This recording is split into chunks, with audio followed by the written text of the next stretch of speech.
دنیا داری کی جب ہم بات کرتے ہیں نا تو دنیا میں ریزلٹس کو اپریشیٹ کیا جاتا ہے. فائنل آؤٹ کم از ریوارڈڈ. یعنی جو بھی ہار ہوئی ہے، جیت ہوئی ہے، کامیابی ہوئی ہے، ناکامی ہوئی ہے، دنیا جو ہے اس کو فوکس کرتی ہے کہ اینڈ ریزلٹ کیا تھا. ٹھیک ہے، اگر آخر میں ایک ناکامی ہوئی ہے تو دنیا اس کو اسی حساب سے دیکھتی ہے.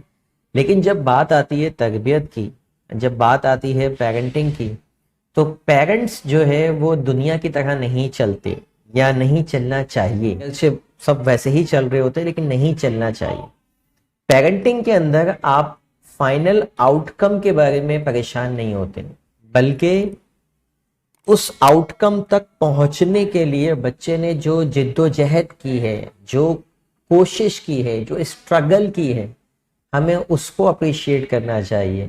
بچہ کھیل کے میدان میں گیا، پڑھائی کے میدان میں گیا، اس نے اپنا بیسٹ دیا، اس نے اپنی پوری کوشش کی.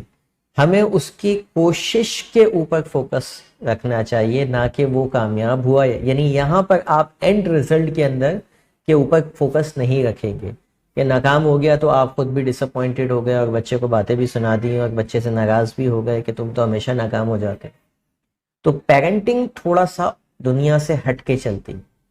ٹھیک ہے، کہ اس کے لیے آپ کو کیا کرنا ہے، ایفرٹس دیکھنی ہے کہ آپ کا بچہ کتنی جان مار رہا ہے. اس کے بعد کامیابی ناکامی جو اللہ جو ہے وہ اس کو یہی سکھانا ہے کہ بیٹا کامیابی ہو یا ناکامی ہو دونوں اللہ کی طرف سے ہیں. ٹھیک ہے، ہمارا کام، ہماری ریسپانسبلٹی یہ ہے کہ ہم جد و جہد کریں، کوشش کریں اور پھر رزلٹ، نتیجہ جو ہے وہ اللہ پہ چھوڑیں. اور دونوں حال میں ہم خوش رہیں، چاہے ہم کامیاب ہو جائیں یا چاہے ہم نقصان میں ہوں، ناکام ہوں.